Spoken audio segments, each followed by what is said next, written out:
2,51 vteřiny.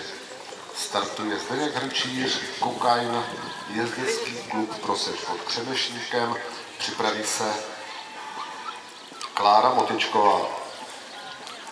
Kokain je 5letý hřebec, český teplokrevník po otci Cezar, z matky Koka po Carbido, majitelem Zdeněk Hrnčíř.